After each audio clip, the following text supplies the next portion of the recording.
Praise the Lord. Praise the Lord. हम लोग ध्यान के विषय में बहुत बातें सीख रहे हैं। आज भी एक और दिन हम ध्यान के विषय में सीखेंगे। पिछले 2 सप्ताहों में हम लोगों ने 2 विषय में सीखा ध्यान के संबंध में। पहला विषय था ध्यान का महत्व और उसका उद्देश्य। क्योंकि जब हम नए नियम की बात करते हैं, बाइबल की बात करते हैं, तो वहां ध्यान करना है, ध्यान करने की बातें आती हैं। लेकिन इसलिए कि हम लोग उसकी चर्चा नहीं सुनते हैं, हमें उसके महत्व का पता नहीं चलता, हमें उसके उद्देश्य का पता नहीं चलता। इसलिए जानना जरूरी था कि उसका महत्व क्या है, उसका उद्देश्य क्या है। और इसके बाद हम लोगों ने यह भी सीखा कि ध्यान करने के कौन कौन से विषय हैं। और मूल रूप से 3 बातों को हम लोगों ने पिछले सप्ताह सुना, जिस पर हमें ध्यान करना चाहिए। और वो ये कि हमें अपनी नई आत्मिक पहचान पर ध्यान करना चाहिए, जो यीशु मसीह के बलिदान के कारण हमारे लिए उपलब्ध किया गया। परमेश्वर पिता पर और प्रभु यीशु मसीह पर ध्यान करना चाहिए और उनके अद्भुत कामों पर ध्यान करना चाहिए। हालेलुया।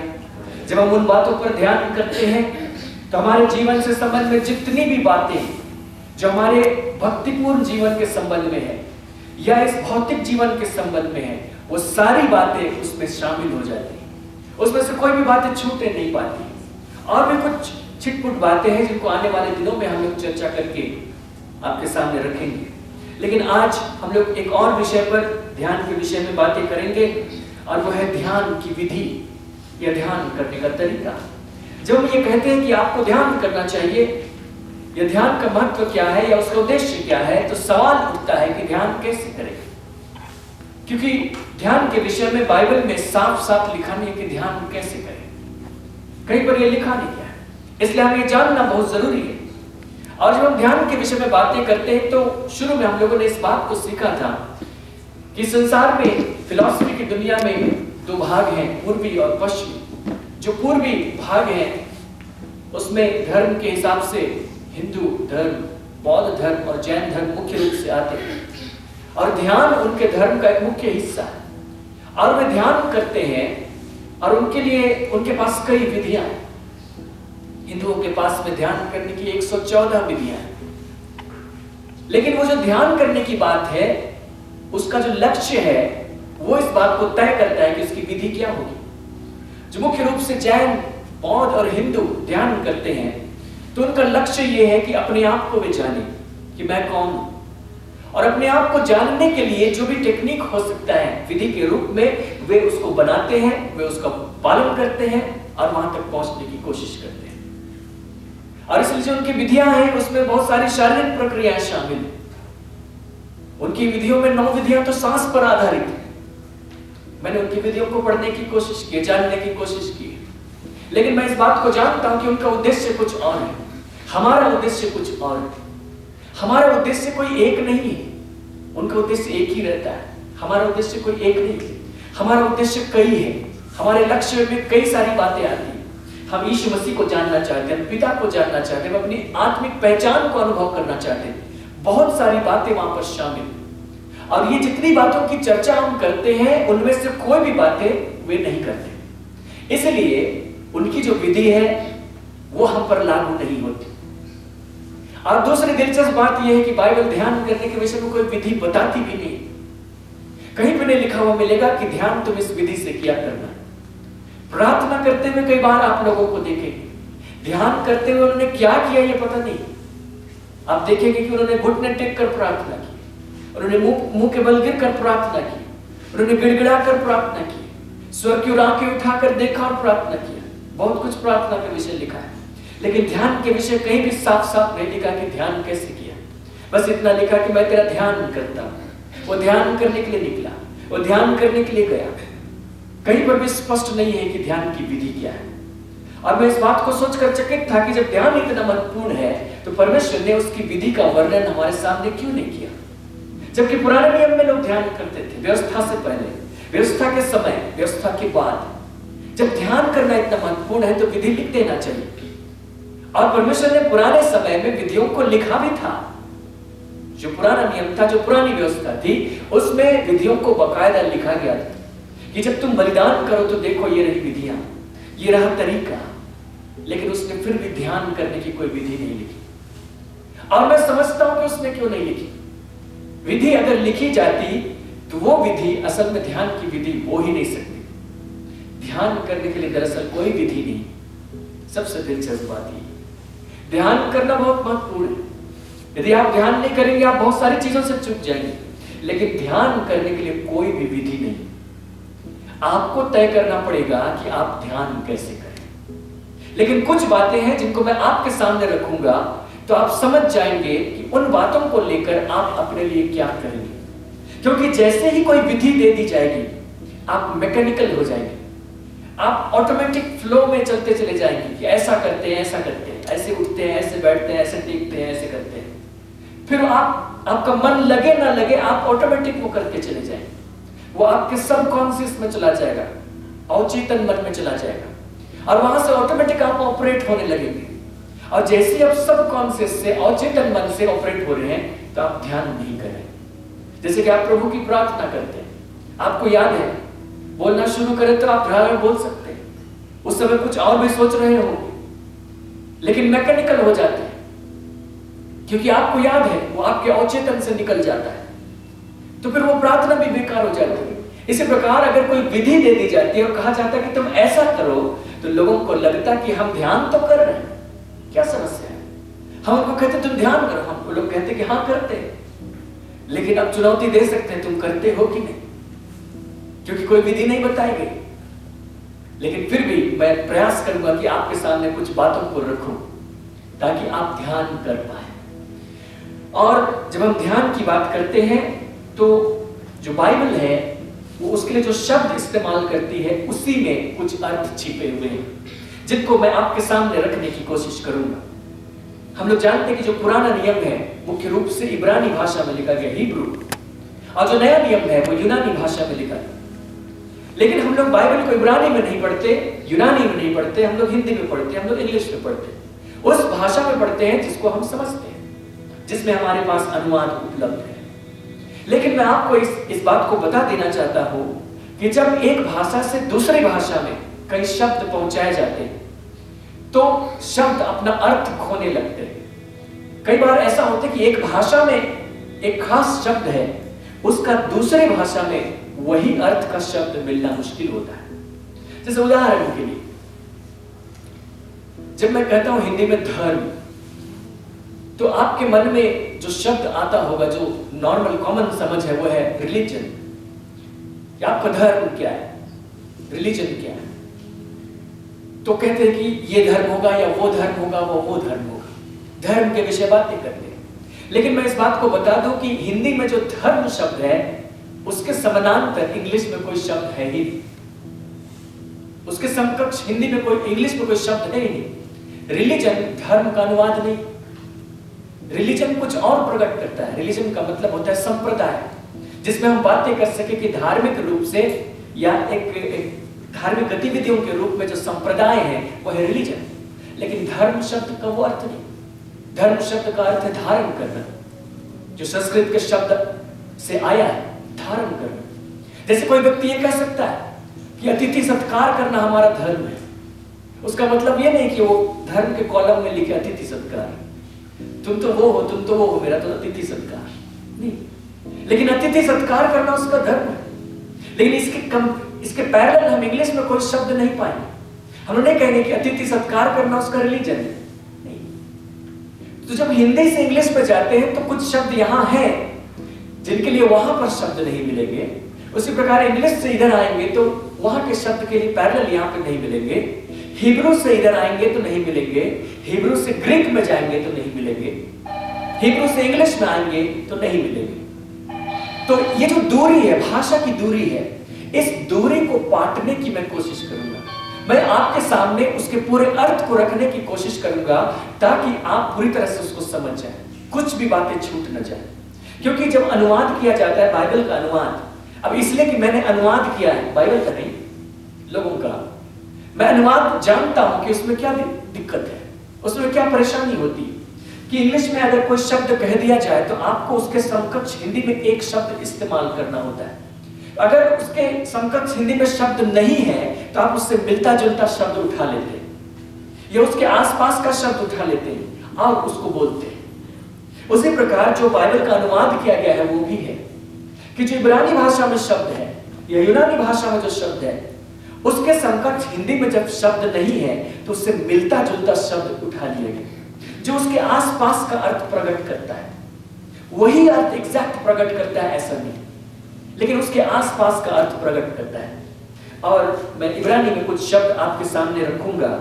सबसे पहले आप निकालिए उत्पत्ति की पुस्तक और उसके अध्याय 24 और उसके पद 63। हम लोगों ने इस पद को पहले भी पढ़ा था, उत्पत्ति और उसके अध्याय 24 और उसके पद 63। वहां पर इसहाक ने ध्यान किया, उसकी चर्चा है।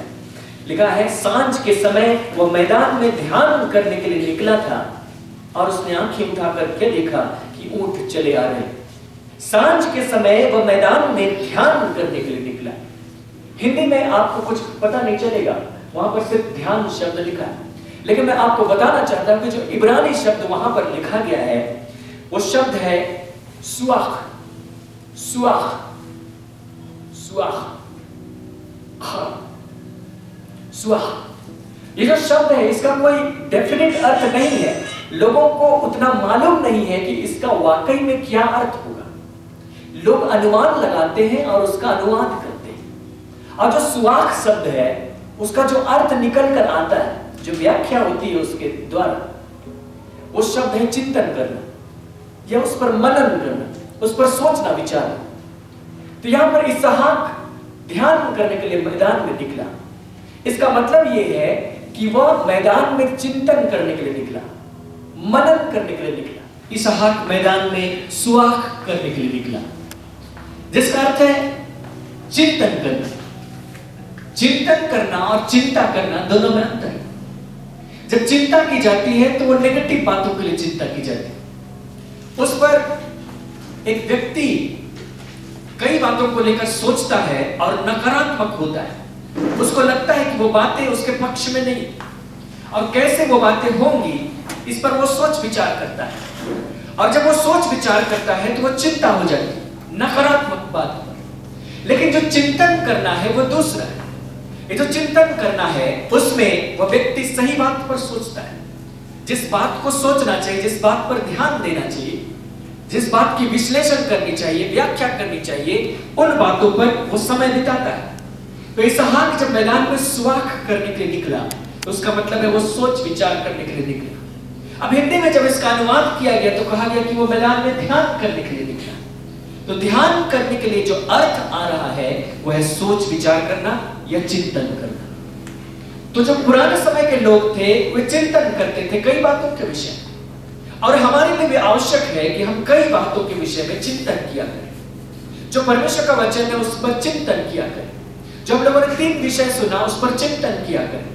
जो हमारी आत्मिक पहचान है, जो परमेश्वर है उसके विषय में कहा गया है, जो यीशु मसीह के विषय में हम पढ़ते हैं, जो उसके अद्भुत काम है, आश्चर्य के काम है, और सारी बातों पर हम चिंतन किया करें, हम मनन किया करें, हम उनको पढ़ें और फिर उस पर सोचें कि उसने क्या किया।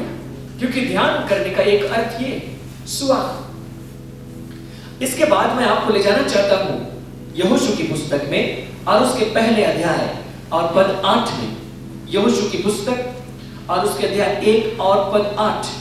हम लोगों ने पहले भी इस वचन को पढ़ा है, लेकिन जो मूल इब्रानी शब्द है उस पर मैं आपको ले जाना चाहता हूं। वहां पर लिखा है, व्यवस्था की यह पुस्तक तेरे चित्त से कभी ना उतरने पाए, इसी में दिन रात ध्यान दिए रहना, इसलिए कि जो कुछ उसमें लिखा है उसके अनुसार करने की तू चौकसी करे। वहां पर लिखा कि व्यवस्था की पुस्तक तेरे चित्त से कभी ना उतरने पाए, इसी में दिन रात ध्यान दिए रहना। और ध्यान के लिए जो शब्द वहां पर इस्तेमाल किया गया इब्रानी शब्द, वो शब्द है हगाह। शब्द है हगाह। और ये जो हगाह शब्द है ये बाइबल में कई बार इस्तेमाल किया गया।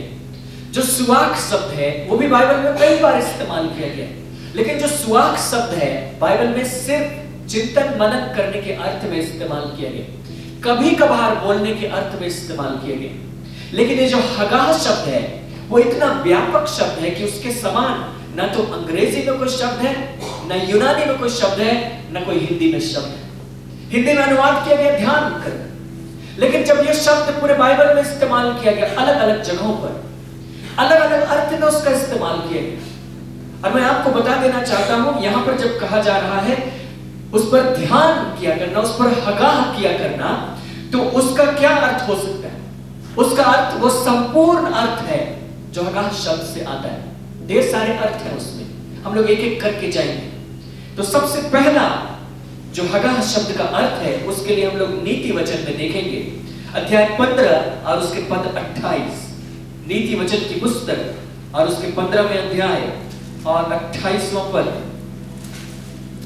वहां लिखा है, धर्मी मन में सोचता है कि क्या उत्तर दूं, परंतु दुष्टों के मुंह से बुरी बातें निकलती। धर्मी अपने मन में सोचता है, और जो सोचने के लिए इब्रानी शब्द दिया गया है वो शब्द है हगाह। धर्मी अपने मन में ध्यान करता है, यह सोचता है।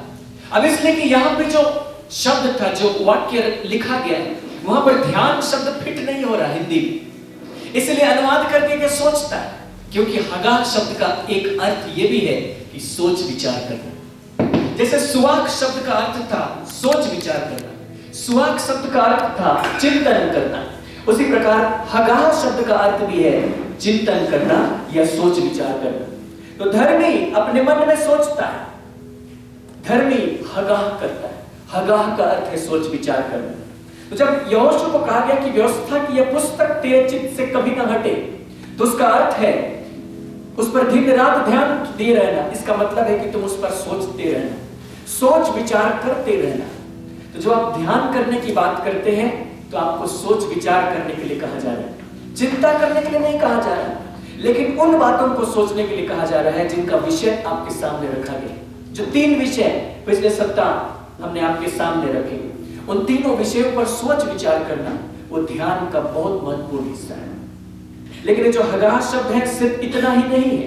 हम लोग भजन संहिता की पुस्तक में निकालेंगे और उसके दूसरे अध्याय और उसके पहले पद को देखेंगे। हम लोग इसको हिंदी में भी पढ़ेंगे और इसको हम लोग इंग्लिश में भी पढ़ेंगे।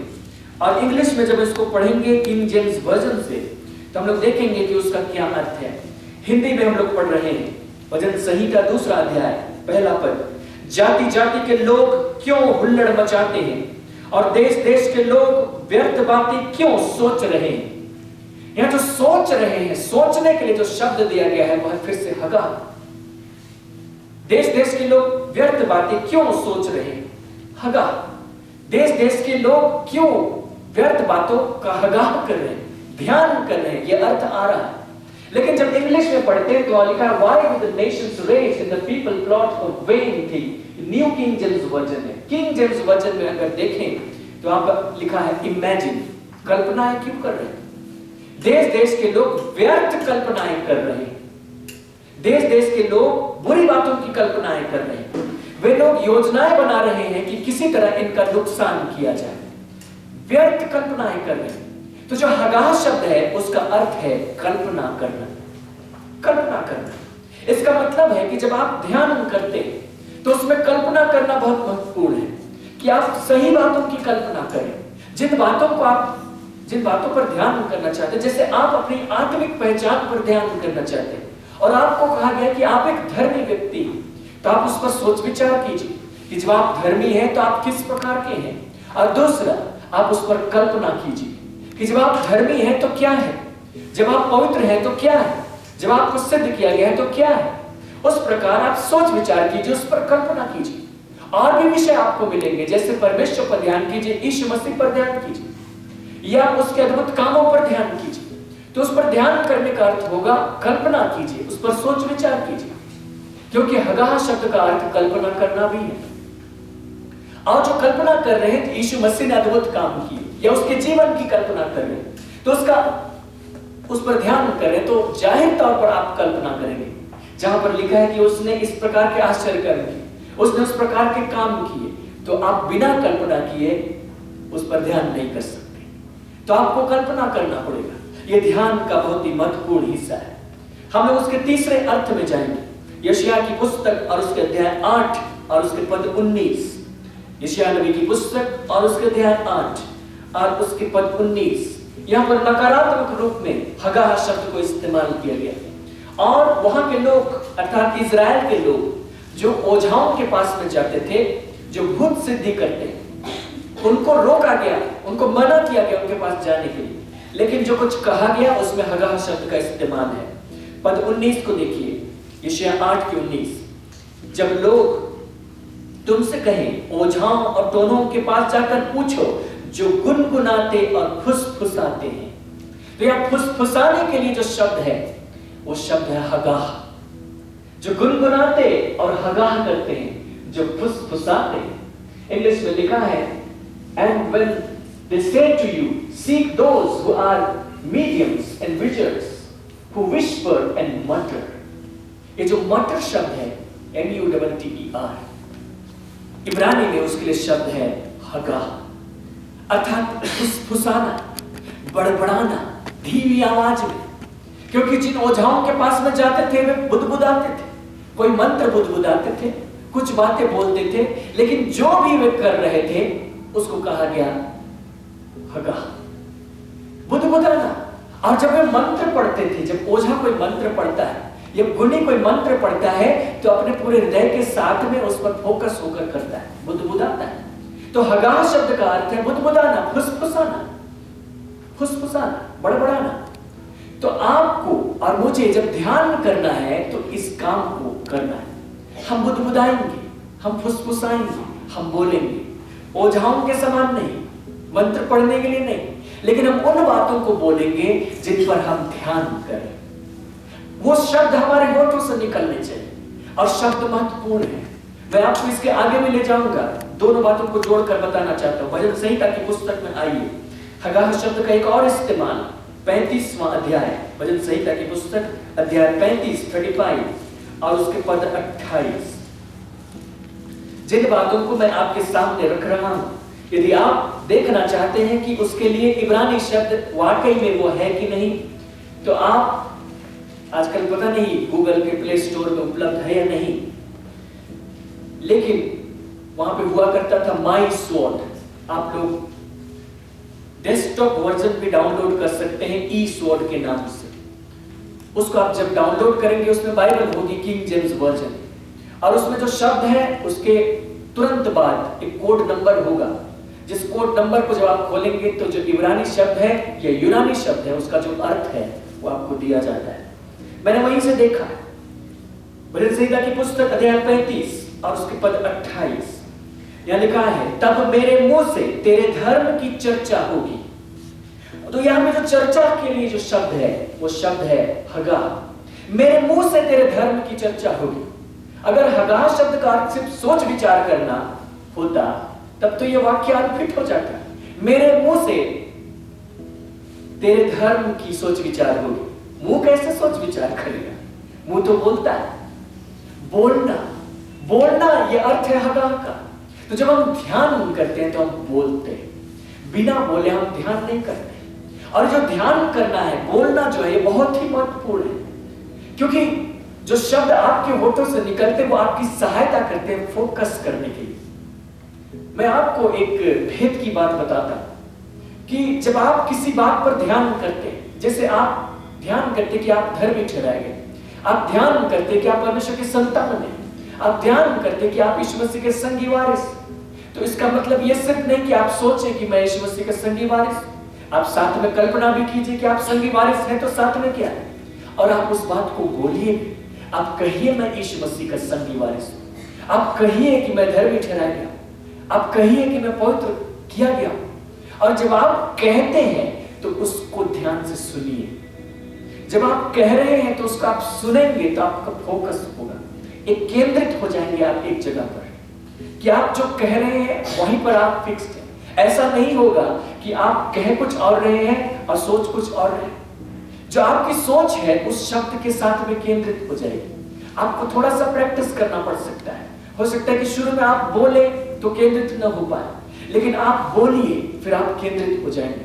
कई बार आप इस बात को अनुभव करते होंगे कि बहुत सारे विचारों से, बहुत सारी परिस्थितियों से होकर गुजरते हैं और प्रार्थना करने के लिए आप बैठते हैं, और यदि आप मुंह से न बोले आप सिर्फ मन ही मन प्रार्थना करें, सोचते हुए प्रार्थना करें, तो कई बार आप प्रार्थना करते हुए कहीं से कहीं भटक जाते हैं, उन्हीं विषयों पर चले जाते हैं जिनको आप पहले सोच रहे थे। तो प्रार्थना से कहीं चले गए, वो जो फोकस था वो कब कब बिखर गया। लेकिन जब आप बोल करके प्रार्थना करते और उसको आप सुनते भी हैं, तो आपका फोकस ऑटोमेटिक केंद्रित हो जाता है। जिन बातों पर आप प्रार्थना करना चाहते हैं वहां पर केंद्रित हो जाता है। और ये बहुत ही महत्वपूर्ण टेक्निक है ध्यान करने के लिए। आप इसको कहीं पर भी कर सकते हैं, आप आते जाते हुए सड़क पे भी कर सकते हैं, आप घर में बैठे बैठे कर सकते हैं। बुदबुदाना ही तो है, जहां पर लोग सुन करके पागल ना समझे वहां बोलना ही तो है ना। मैं आपको हर जगह बोलने के लिए नहीं कहता। क्या बाजार में घूम रहे और कह रहे मैं धर्म हूं, मैं धर्म हूं, लोग पागल घोषित करते हैं। आप खुद के लिए ध्यान कर रहे हैं, लोगों को बताने की जरूरत नहीं। जो वचन आपके लिए कहा गया है, आप उस वचन को कह रहे हैं, उस पर फोकस कर रहे हैं, उस पर ध्यान कर रहे हैं। तो हगाह शब्द का अर्थ है बुदबुदाना, बड़बड़ाना, फुसफुसाना और बोलना। और सिर्फ इतना नहीं, मैं एक और वचन आपको दिखाना चाहता हूं। यशायाह की पुस्तक और उसके अध्याय 31, यशायाह और उसके अध्याय 31 और उसके पद 4, वहां पर एक और शब्द, एक और बार ये हगाह शब्द इस्तेमाल किया गया है और जो अर्थ वहां पर आता है वो इन सब से अलग है। यशायाह 31 और उसके 4, फिर यहोवा ने मुझसे यूं कहा, जिस प्रकार सिंह या जवान सिंह जब अपने अहेर पर गुर्राता हो और चरवाहे इकट्ठे होकर उसके विरुद्ध बड़ी भीड़ लगाएं, तो भी वह उनके बोल से न घबराएगा। जो शब्द है, जब वह अपने अहेर पर गुर्राता हो, गुर्राने के लिए जो शब्द है उस शब्द दिया गया है हगाह। गुर्राने के लिए दूसरा भी शब्द है इब्रानी भाषा में, जैसे आमोस की पुस्तक में 3 अध्याय में जब आप जाएंगे, वहां 5 से लेकर 7 के बीच में आप गुर्राने का शब्द पाएंगे। वहां जो इब्रानी भाषा का शब्द है वो कुछ और है, लेकिन यहां जो शब्द है वो हगाह है। गुर्राने के लिए कोई और भी शब्द है, लेकिन हगाह शब्द का एक और अर्थ है गुर्राना, दहाड़ना। सिंह दहाड़ता है, सिंह गुर्राता है, दहाड़ता है। हम दहाड़ते हैं जब हम सोच विचार कर लेते हैं, जब हम कल्पनाएं कर लेते हैं, जब हम बुदबुदा लेते हैं, जब हम बोल लेते हैं, हम वहीं पर थम नहीं जाते, हम दहाड़ते हैं। ये हमारे ध्यान का हिस्सा है। वहां पर सांस लेने की कोई प्रक्रिया शामिल नहीं।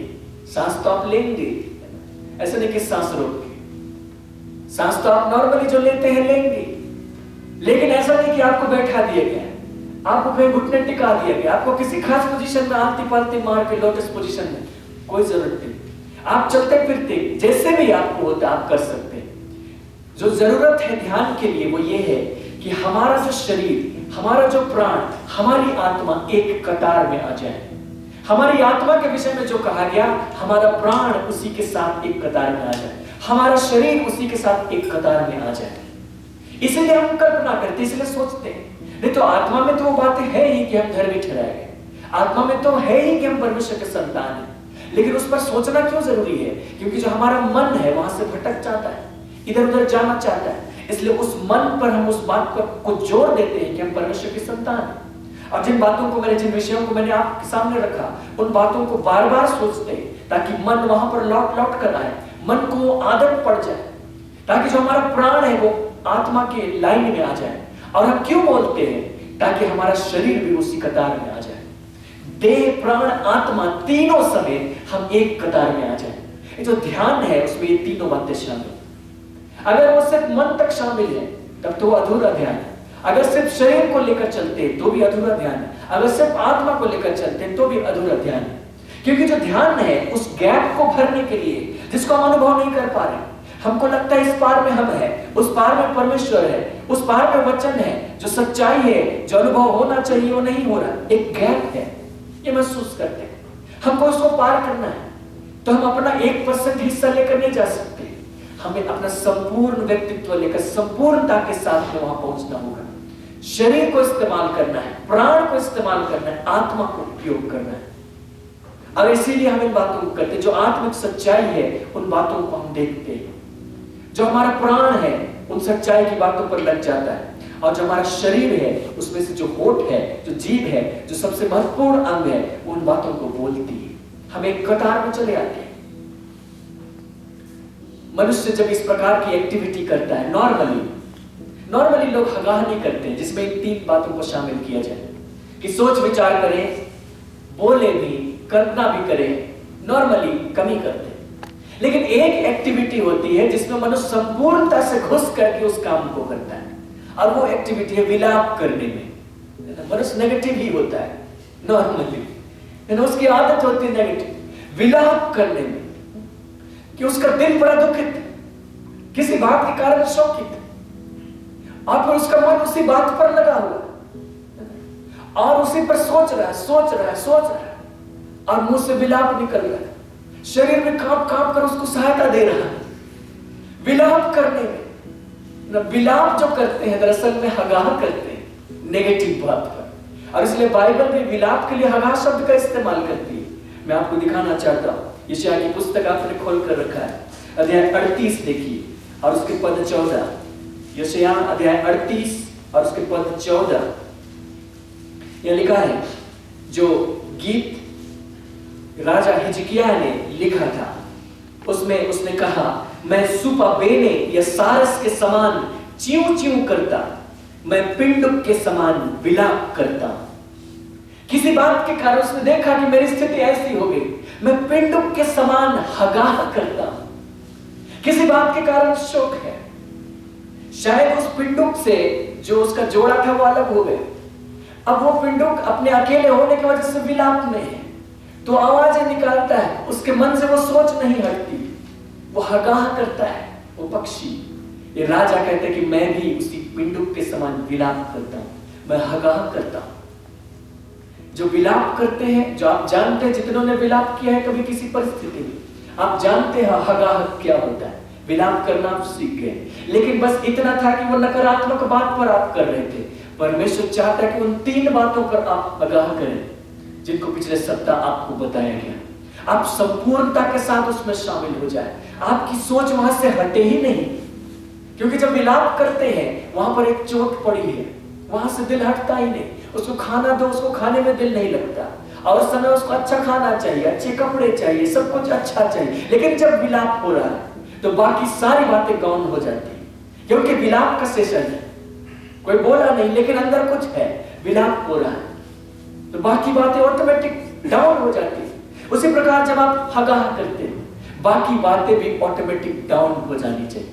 आप कैसे जानेंगे कि आप सही सही हगाह कर पा रहे हैं, कैसे जानेंगे सही सही ध्यान कर पा रहे हैं? जब बाकी बातें डाउन होती चली जाए, तब आप समझ लेना कि आप सफल हो रहे हैं। लेकिन बाकी बातें भी भर भर कर सामने आती, तुरंत आकर आपको डिस्टर्ब कर लेती, तुरंत आपके विचारों को कहीं से कहीं पहुंचा देती। इसका मतलब है कि अभी आप कच्चे खिलाड़ी हैं, अभी आपको और मेहनत करनी चाहिए, अभी आपको और फोकस्ड होना चाहिए। जब आपका ध्यान फिक्स्ड हो जाता है तो कोई भी बात आपको विचलित नहीं कर पाती। पुराने नियम के जितने संदर्भ थे मैंने उनको आपके सामने रखा हगाह के संबंध में। जो बातें मुझे कहनी थी मैंने कहा। एक और शब्द पुराने नियम में ध्यान के लिए इस्तेमाल किया गया है, वो सुआक शब्द से ही निकला है, वो है सियाक। सुआक से निकला सियाक, और वो मिलेगा भजन संहिता की पुस्तक और उसके अध्याय 104।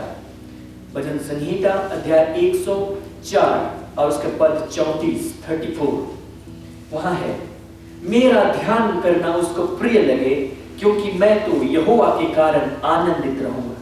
यहां पर जब ध्यान शब्द है वो सुआक शब्द नहीं, वो हगाह शब्द नहीं, वो है सियाक शब्द। मेरा ध्यान करना उसको प्रिय लगे।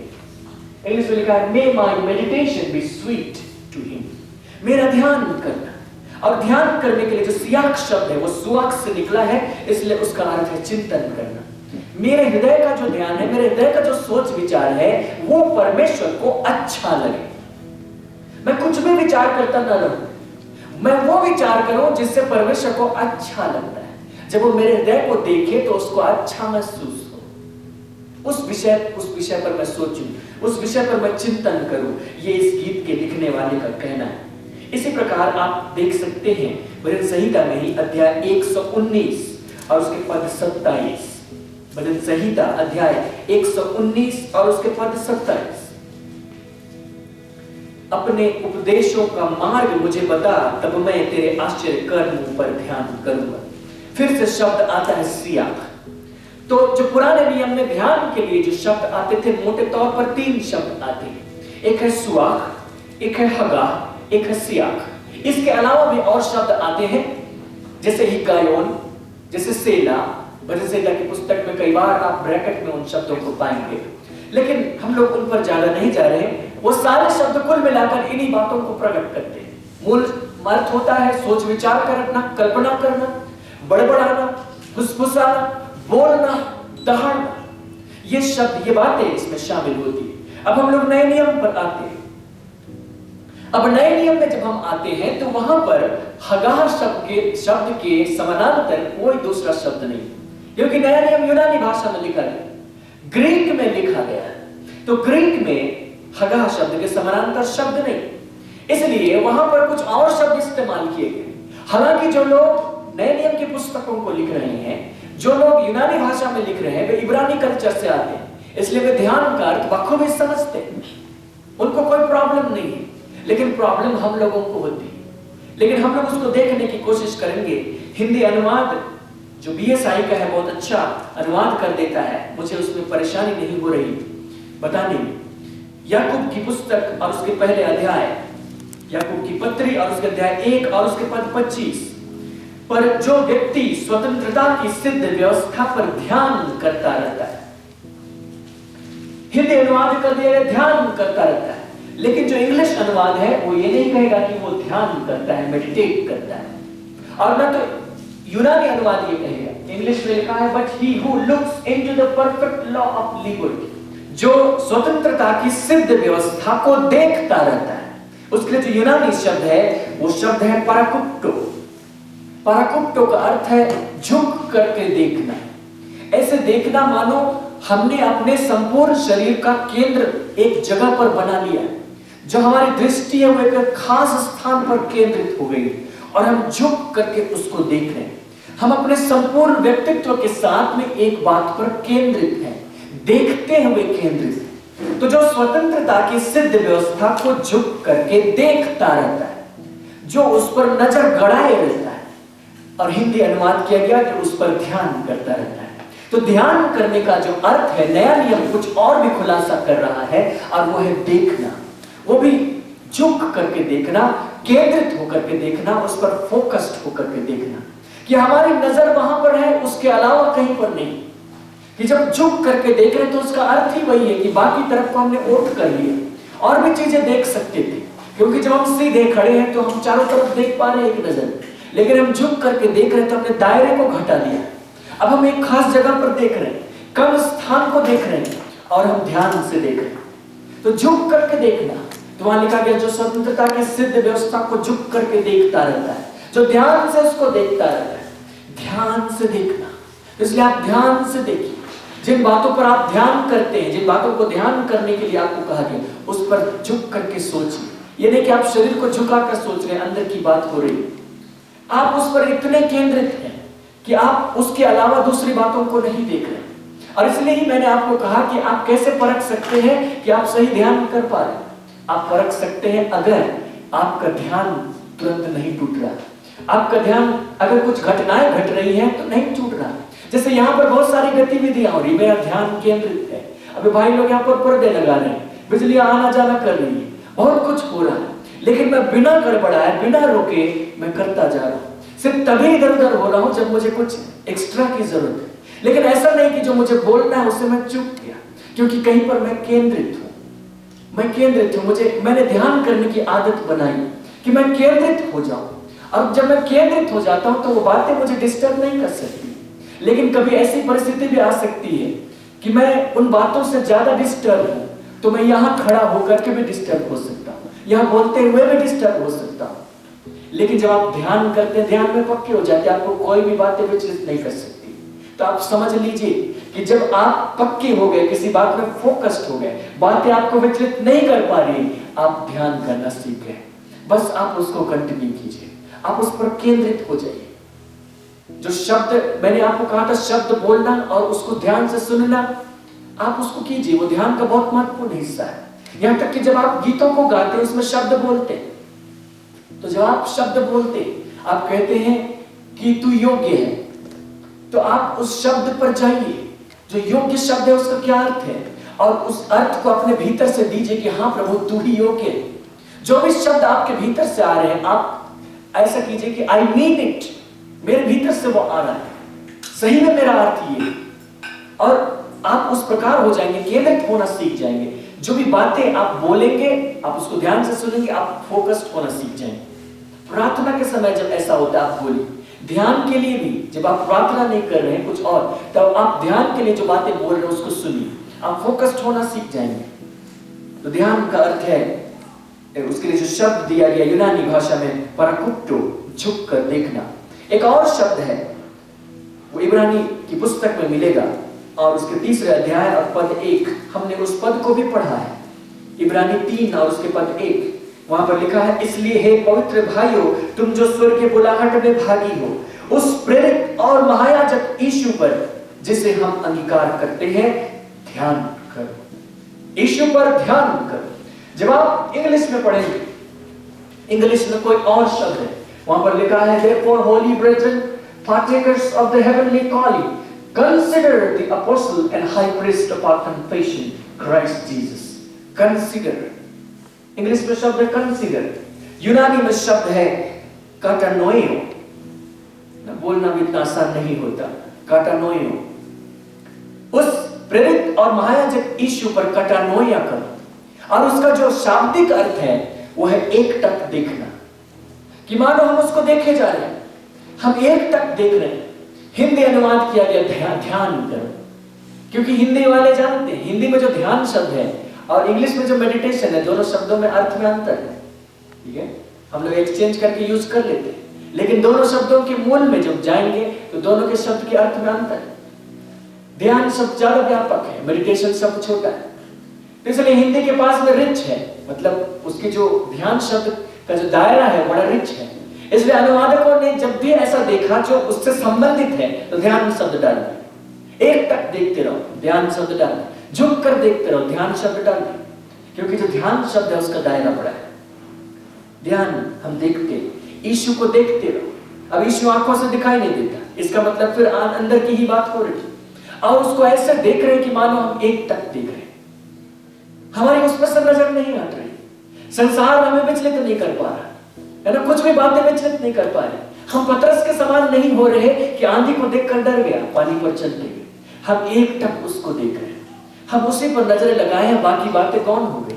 मानो उस दुनिया में एक दो ही शख्स बच गए, एक यीशु मसीह और एक हम, और हम अपने आप को भी खोते जा रहे हैं, उसी को देखते जा रहे हैं, हम उसी में विलीन हो रहे हैं, हम उसी को देख रहे हैं। यह ध्यान का अर्थ बहुत ही गहरा अर्थ है। हम उस पर इतने फोकस्ड हो जाते हैं कि बाकी बातें हम भूल जाते हैं, और उससे हम सीखते हैं, क्योंकि यहाँ पर सीखा गया उस यीशु मसीह से। इब्रानी की पुस्तक में जहाँ ये बातें लिखी गई और ये बताया गया कि देखो यीशु के साथ ऐसा, मूसा के साथ ऐसा, तो ये बातें होनी चाहिए। तो हम यीशु को जब एक टक देखते जाएंगे तो वहां से बहुत सारी बातें सीखने लगे। पिछले सप्ताह मैंने आपको कुछ बातों को बताया था कि जब आप यीशु पर ध्यान करते तो कई ऐसी बातों को ध्यान करते हैं, ऐसी बातों को सीख जाते हैं जो सामान्य रूप से लिखी हुई नहीं, कहीं पर उस ढंग से लिखी नहीं, लेकिन आप जानते हैं, उसको सीख जाते हैं। तो कटानोइयो, ध्यान करना, एक टक देखना।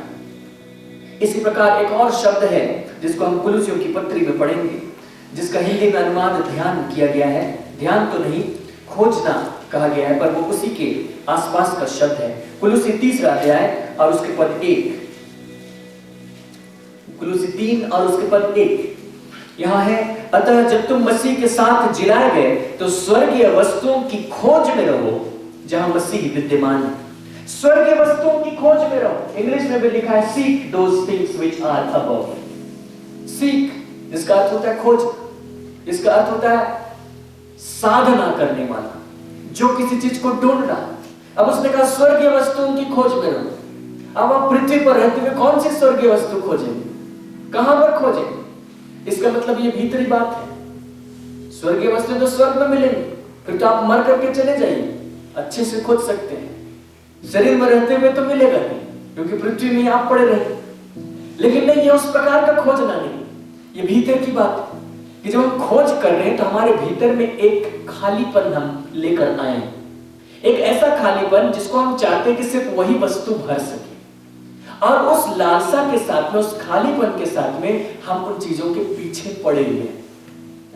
उसके लिए जो यूनानी शब्द है वो है ज़ेटेओ, जिसका अर्थ होता है खोजबीन करना। हम खोजबीन किए हुए, हम पवित्र शास्त्र में खोजबीन किए हुए, हम परमेश्वर के पीछे पड़कर खोजबीन किए हुए, हम उसके सहभागिता करते हुए खोजबीन कर रहे हैं कि जो बातें मेरे लिए कही गई है वो क्या है। मुझे तो शब्द मिला है, मुझे तो सुनाया गया, बताया गया है, वो दरअसल है क्या, मैं जानना चाहता हूं, मुझे पता होना चाहिए। हम अपने भीतर एक खालीपन रखते हैं उसके लिए, और उसके पीछे पड़ जाते हैं, हम खोजते चले जाते हैं, ज़ेटेओ करते हैं। इसी के तुरंत बाद जो दूसरा पद है कुलुसी 3:2, वहां लिखा पृथ्वी पर की नहीं परंतु स्वर्गीय वस्तुओं पर ध्यान लगाओ। और ध्यान के लिए जो शब्द है वह है फ्रोनेओ, और जो फ्रोनेओ है उसका शाब्दिक अर्थ है केंद्रित हो जाना या मन लगाना। जैसा इब्रानी भाषा में भी अर्थ आ रहा था, वही अर्थ यहाँ पर फ्रोनेओ दे रहा है, केंद्रित हो जाना। पृथ्वी पर के नहीं परंतु स्वर्गीय वस्तुओं पर केंद्रित हो जाओ, मन लगाओ, ध्यान लगाओ। और इंग्लिश में जो अनुवाद है वो लिखा है कि set your minds on things above, अपने मन को उन ऊपर की वस्तुओं पर लगाओ, स्वर्गीय वस्तुओं पर लगाओ, केंद्रित हो जाओ उन बातों पर। क्यों? क्योंकि यीशु मसीह हमारे लिए मरा, हम उसके साथ मरे, यीशु मसीह हमारे लिए जिया, हम उसके साथ जिए, और उसके साथ हम स्वर्गीय स्थान में बैठे। वहां पर मन लगाओ, अपने मन को वहीं पर फिक्स्ड कर दो। और इसलिए मैं आपको ये कहना चाहता हूं, ये जो ध्यान करना, ध्यान से समझिएगा, ये जो ध्यान करना हमारे आध्यात्मिक जीवन का महत्वपूर्ण हिस्सा नहीं है। ध्यान करना हमारे आध्यात्मिक जीवन का महत्वपूर्ण हिस्सा नहीं। अगर मैं ऐसा कह दूं कि ये महत्वपूर्ण हिस्सा है, तब तो उसका मतलब है कि वो महत्वपूर्ण हिस्सा है, कुछ कम महत्वपूर्ण हिस्से भी और होंगे। मैं आपको ये बता देना चाहता हूं कि ध्यान करना हमारे आध्यात्मिक जीवन का ही संपूर्णता है, उसकी संपूर्णता है। बिना उसके आध्यात्मिक जीवन को हम ठीक से नहीं जी सकते। उसमें एक पल भी ऐसा नहीं होना चाहिए जहां हमने ध्यान नहीं किया। ध्यान करना हम एक पाठ नहीं करते कि हम दिन में एक समय निकाले ध्यान करने के लिए। जब आप प्रैक्टिस शुरू करते हैं तो ऐसा ही होगा, लेकिन वहां पर पहुंचना चाहिए जहां हम ध्यान में ही हैं। ध्यान से हम निकले ही नहीं। 24 घंटे 365 दिन हम ध्यान में ही हैं। उसको हम नहीं कह देंगे कि महत्वपूर्ण हिस्सा है, तो एक पार्ट ऐसा लगेगा कि वो तो एक महत्वपूर्ण हिस्सा, दूसरी बातें और जो भी संपूर्ण एक्टिविटी आत्मिक बातें हैं वो ध्यान का ही हिस्सा है। जो ध्यान शब्द है वही सबको समेटता है। जो हमारी आराधना है वो भी हम ध्यान में ही होकर करेंगे, जो भी प्रार्थना है वो भी हम ध्यान में ही होकर करेंगे, जो ध्यान है वो चल ही रहा है, जो एक्टिविटी है वो भी ध्यान में होकर करेंगे। वो सारा संसार के साथ जो हम डील कर रहे हैं, लोगों के साथ बातचीत कर रहे हैं, बहुत सारे काम हम कर रहे हैं, वो ध्यान में रहते हुए ही करेंगे। और जब हम ध्यान में रहते हुए करेंगे तो उसी को कहते हैं आत्मा की चलाए चलना। क्योंकि जब हम ध्यान में होकर करेंगे तो हम पवित्र आत्मा की सहायता से करेंगे। और पवित्र आत्मा के चलाए चलना ये ऑप्शनल नहीं है कि दिन में तुम कभी कभी ऐसा हो लेना। तो ध्यान भी ऑप्शनल नहीं है कि तुम कभी कभी ऐसा हो लेना, कभी कभी ध्यान कर लेना। अपने आध्यात्मिक जीवन में ध्यान को भी शामिल करो। नहीं, ध्यान ही है आध्यात्मिक जीवन, और नहीं तो बाकी कुछ नहीं। जो फ्रोनेओ शब्द है उसको एक और जगह इस्तेमाल किया गया, वहां मैं आपको ले जाना चाहता हूं। रोमियो की पत्री और उसके अध्याय 8, रोमी 8 और उसके अध्याय 8 में पद 5, वहां पर फ्रोनेओ शब्द फिर से आता है। क्योंकि शारीरिक व्यक्ति शरीर की बातों पर मन लगाते हैं, परंतु आध्यात्मिक आत्मा की बातों पर मन लगाते हैं। यहां जो मन लगाने का जो शब्द है वही शब्द है फ्रोनेओ, जिसके लिए कुलुसी 3:2 में अनुवाद किया गया, पृथ्वी पर की नहीं परंतु स्वर्गीय वस्तु पर ध्यान लगाओ। इंग्लिश में लिखा था set your mind on things above. English में यहां पर भी देखिएगा, For those who live according to the flesh set their mind on the things of the flesh, but those who live according to the Spirit, the things of the Spirit, set their mind on the things of the flesh. शरीर पर मन लगाते। जो शारीरिक व्यक्ति है उनका स्वभाव ही है, उनका नेचर ही है कि वे शरीर पर मन लगाते। और जो आध्यात्मिक व्यक्ति है उसका नेचर ही है कि वो आत्मा पर मन लगाए, आत्मा पर फ्रोनेओ करे, आत्मा पर ध्यान करे। तो ये जो नेचर है ये कभी कभी का नेचर नहीं है कि दिन में 2 घंटे उस नेचर में चले आना फिर तुम बाद में चले जाना। नहीं, ये नेचर है तो है, ये मेरा स्वभाव है तो है, 24 घंटे 365 दिन, एक क्षण के लिए भी वहां से निकलना नहीं। ये जो ध्यान है बहुत ध्यान से सीख जाइए। शुरू जब आप करेंगे तो आप थोड़े थोड़े समय के लिए करेंगे, फिर व्यवधान हो जाएगा। ध्यान से व्यवधान बहुत आसानी से हो जाते हैं शुरू, लेकिन इतना याद रखिए कि ध्यान तो आप वहां पर ले जाइए कि हर समय आप ध्यान में हैं। आप ध्यान से छुट्टियां नहीं ले सकते। चलो मैंने छुट्टी ले ली 1-2 घंटे की, अभी मैं ध्यान नहीं करूं। आप कोई भी एक्टिविटी करें, आपको बहुत सारे एक्टिविटी करने होते हैं। शरीर के लिए हम लोगों को बहुत कुछ करना होता है। आपकी पढ़ाई लिखाई होगी, आपके घर के काम होंगे, आपको आना जाना होगा, लोगों से बातचीत करना होगा और बहुत कुछ होगा। लेकिन वो सारी बातें कहां से संचालित होनी चाहिए? आप ध्यान में हैं, वहां से फोकस्ड, आप वहां से एक पल को नहीं हटते और तभी जाकर आप परमेश्वर की भरपूरी को एक एक पल में अनुभव करेंगे। और नहीं तो अगर आप टाइम के लिए रखेंगे, एक टाइम पे ध्यान करेंगे, एक टाइम पे रखेंगे, एक टाइम, तो फिर टाइम पर ही आप उसको अनुभव करेंगे। समय पर ही आपको परमेश्वर की सहायता मिल सकेगी। और जब आपको जरूरत पड़ेगी, पता चला आप तो ध्यान में थे नहीं, किसी और ध्यान में थे, तो उस समय आप सहायता नहीं ले पाए, क्योंकि सहायता आत्मा से आती है। आप ध्यान में हैं तो आत्मा में आप तुरंत आ सकते हैं। आप ध्यान में नहीं है तो फिर शरीर को पार करते हुए, अपने साइकोलॉजी को पार करते हुए आत्मा तक पहुंचे, तब तक समय बीत जाता है। आपकी जरूरत तब तक में जरूरत ही नहीं रहती। ध्यान में रहेंगे तो जो जीवन होगा वो फैंटास्टिक होगा। हालेलुया। इसके आगे मैं आपको कुछ और ले जाना चाहता हूं जो उसके अगल बगल का शब्द है। 1 कुरिन्थ और उसके अध्याय 12 और पद 31, जो शब्द उसके अगल बगल का है, ध्यान के अगल बगल का, वहां ध्यान शब्द तो नहीं है, लेकिन ध्यान से ही मिलता जुलता एक शब्द हिंदी का दिया गया। 1 कुरिन्थ 12:31 वहां लिखा है, क्या सब अनुवाद करते हैं? तुम बड़े से बड़े वरदानों की धुन में रहो। धुन के लिए जो शब्द है वो है जीलू, जैसे इंग्लिश शब्द बना है जीलू। धुन में रहो, धुन में रहो। जब धुन में, किसी बात की धुन में है तो वो बाकी बातों की शुद्ध बुद्ध खो देता है। वो धुन में है, उसको गिटार सीखना ही है तो फिर उसको भूख प्यास नहीं लगती। वो अपनी उंगलियां, उसको दर्द हो रही है, लेकिन वो सीखता है क्योंकि वो धुन में है। और फिर उस धुन में पढ़ करके वो सीख लेता है। जब धुन आ जाती है तो बाकी बातें गौण हो जाती है ऑटोमेटिक। उसी प्रकार जिन बातों के लिए हमको ध्यान करना है, ऐसा हो जाए कि मानो हम उनके धुन में हैं। शुरू में जब आपको अनुभव नहीं होता तो आपको धुन रखना होगा, फिर पता चलेगा कि आप वहां पर पहुंच गए। आप जिस उसको एंजॉय कर रहे हैं, आप जिस उसको जी रहे हैं, उसके सिवा आप कुछ नहीं। जो आपका वर्तमान होगा, जो आपका अभी होगा, उस समय सर्वश्रेष्ठ होगा। जो लोग हैं वो कभी कभी जीते हैं अपने जीवन में, ज्यादा समय तो मरते रहते हैं, कभी कभी जीते हैं, फिर बाद में उसको याद करके खुश होते हैं कि उस समय हम लोग जिए थे, कितना मजा आया था। किस्सा बताते हैं कि उस समय ऐसा हुआ था। क्यों? पिछली बात को याद करके जीते रहते हैं, क्योंकि मुझे पता है कि उन्होंने एक खास डेट में, खास समय में जिंदगी बिताया था, उसके बाद तो मर ही रहे। लेकिन जब आप ध्यान करते हैं, आप एक एक क्षण को जीते हैं। जो अभी का क्षण होता है वो आपका बेस्ट मोमेंट होता है। पीछे मुड़कर जाने की जरूरत नहीं, वो आपका बेस्ट मोमेंट होता है, क्योंकि अभी आप एंजॉय करते हैं, अभी उसकी उपस्थिति, अभी उसकी सहभागिता है। आप उसको छोड़कर कोई और दूसरी बात पर ध्यान नहीं दे सकते।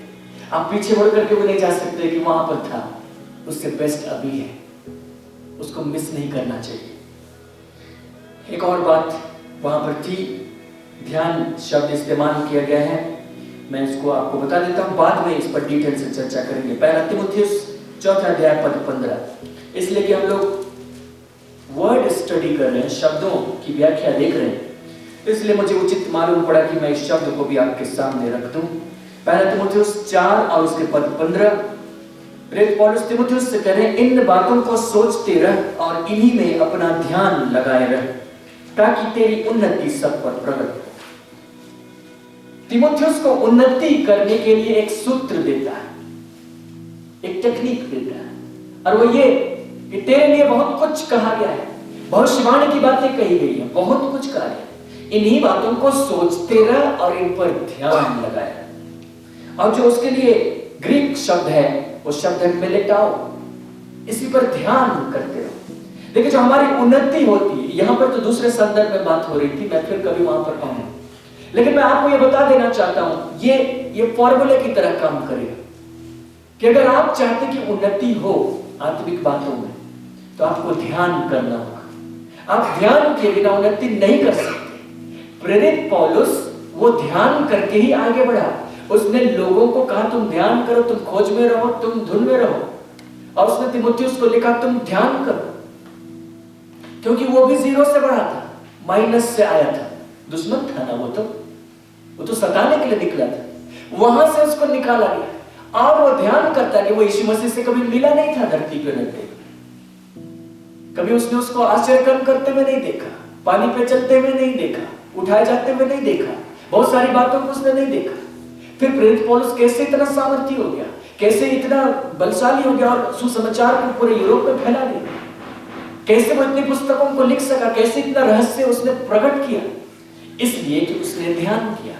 और वो जाते जाते अपने सेवक को तीमुथियुस को सूत्र देकर जा रहा है, चिट्ठी लिख रहा है, क्योंकि साथ रहते हुए तो बहुत बातों को बोल ही चुका है, साथ में उन्होंने सेवा की ही है। अब तीमुथियुस कहीं और है, अभी पौलुस कहीं और है। पौलुस जेल में है, इसकी संभावना है कि पौलुस पर मृत्यु दंड की आज्ञा हो जाए, और इसलिए समय रहते कुछ बातों को, जरूरी बातों को कह देना चाहिए। अगर कह भी दिया गया है तो रिपीट कर देना चाहिए, क्योंकि वो और जरूरी बातें, इसलिए उसको कह दिया गया। यदि तुम उन्नति करना चाहते हो तो तुम्हें ध्यान करना होगा, खासतौर से उन बातों पर ध्यान करो जो तुम्हारे विषय में विशेष रूप से कही गई, भविष्यवाणी के तौर पर कही गई।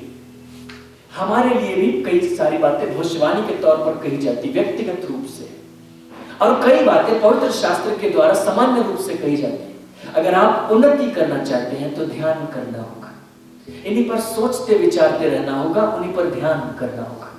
प्रेरित पौलुस जानता है उसका सूत्र क्या है, वो अपने सेवक को यही सूत्र हैंड ओवर कर रहा है। लिख दिया गया, हमारे पास ये शब्द पहुंचे, मैं भी आपको यही हैंड ओवर कर रहा हूं, ध्यान करते रहिए, इसी में उन्नति है। बाकी बातें गौण हो जाए, वो 3 बातें आप उभार कर सामने लाइए। 3 बातें तो मुख्य बातें, उसके अलावा भी और बातें हैं, समय के साथ में उन पर चर्चा करूंगा, लेकिन वो 3 बातें विशेष हैं, उनसे चूकना नहीं चाहिए। जो हमारी आत्मिक पहचान है, जो यीशु मसीह है, परमेश्वर पिता है, और जो उनके काम है, अद्भुत काम, इन तीनों से चूकना नहीं चाहिए। इस पर ध्यान करते रहिए, ध्यान करते रहिए।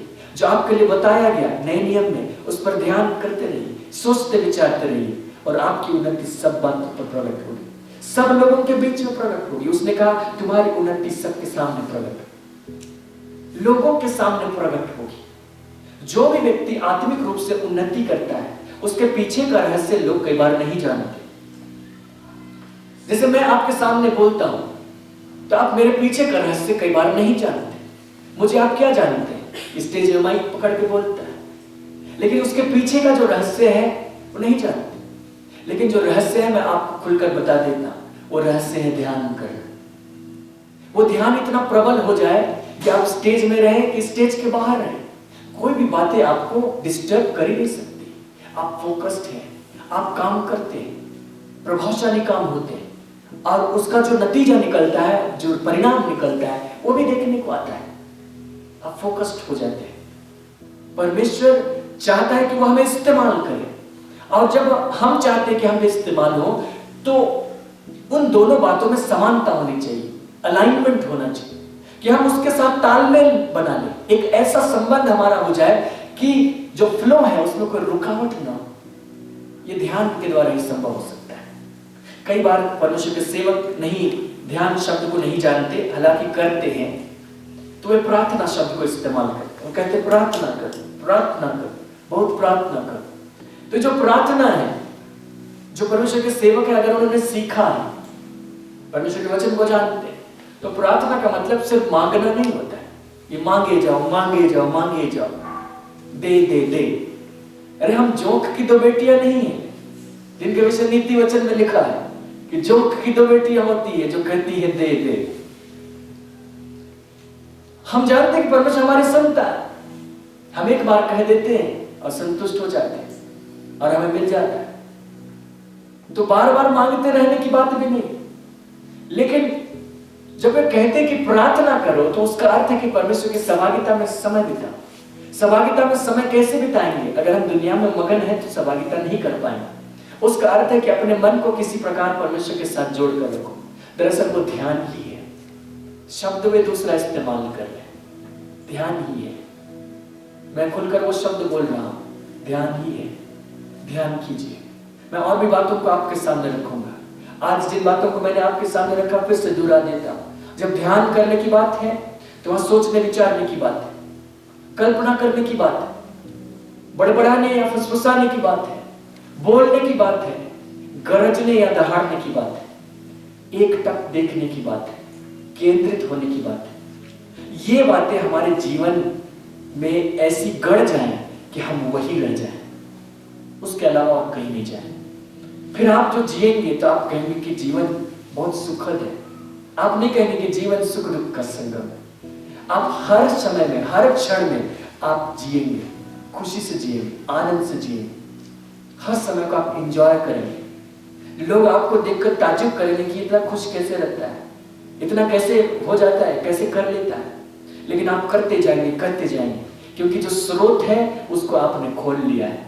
स्रोत तो आपके भीतर ही दिया गया है, जीवन तो आपके भीतर ही डाला गया है। वो कहीं ऊपर आसमान से आने वाला नहीं, नीचे धरती से आने वाला नहीं, वो आपके भीतर ही है। बस आपने जान लिया है कि कैसे हम उस स्रोत को बहाएं, कैसे उस स्रोत से हम पानी लें, कैसे हम उसका जल पिए। और फिर बाकी आप खुद ही अपने अनुभव से बताएंगे। परमेश्वर आपकी सहायता करे कि आप इस प्रकार ध्यान करें। आइए हम लोग थोड़ी देर प्रार्थना में जाएंगे। प्रेमी पिता, हम आपका धन्यवाद करते हैं। आप हमें सिखाते हैं कि हम ध्यान करें, और जो शब्द आपने हमारे सामने रखा है फ्रोनेओ के रूप में, उसके साथ तूने कहा कि आध्यात्मिक आत्मा की बातों पर मन लगाते हैं, फ्रोनेओ करते हैं। यह हमारा स्वभाव है। प्रभु, हम धन्यवाद करते कि तूने हमें ध्यान करने का स्वभाव दिया है, और ये जो स्वभाव है वो एक क्षण के लिए भी हमसे अलग नहीं होना चाहिए। प्रभु, तो अनुग्रह कर हमें से प्रत्येक जन फ्रोनेओ करने वाले लोग हो जाए। हमें से एक एक जन मिलेटाओ करने वाले हो जाए।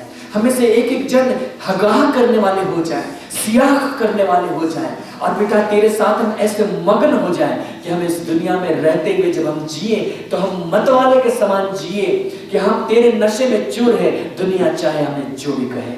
और बेटा, हम जिएंगे, हम जीवन को बहाएंगे और तेरी बातें प्रकट होंगी। लोग जब हमें देखेंगे तो आश्चर्य होगा कि ऐसा कैसे संभव है। लेकिन ऐसा संभव है क्योंकि तू अपनी अद्भुत बातों का हमारे जीवन में प्रकट करेगा, हमारे द्वारा प्रकट करेगा। ऐसी पीढ़ी तैयार होगी जो जिसके विषय में इंतजार किया गया, सृष्टि जिसकी बाट जो होती है कि परमेश्वर के पुत्र महिमा सहित प्रकट किए जाए। पिता, हम चाहते कि वो पीढ़ी तैयार हो जाए। हमें से एक जन को तैयार कीजिए, पीढ़ियों को तैयार करने में हमारी मदद कीजिए। पिता, उनको ध्यान सीखने में मदद कीजिए कि वे सीखते चले जाए, ध्यान में रहे, मगन रहे, तेरे साथ में रहे। पिता, इंद्रियों की मदद कीजिए। आज जब उन्होंने सीखा है ध्यान के विषय, पिता, वे तुरंत वे ध्यान करने के लिए सीख जाए। और पिता, जो बातें व्यवधान लाती है वो बातें दूर हो नहीं पाए और वे फोकस्ड होते चले जाए, केंद्रित होते चले जाए, एक तक देखते चले जाए। और पिता, तू अपने आप को उन पर प्रकट करता चला जाए। वे तुझे जानते चले जाए, वो और निकट से तुझे जाने और तुझे बहुत हद से जानने पाए। पिता, हम धन्यवाद करते हैं, आप हमारी सहायता करेंगे। सारी बातों में आप ही को महिमा है, यीशु मसीह के नाम में, आमीन।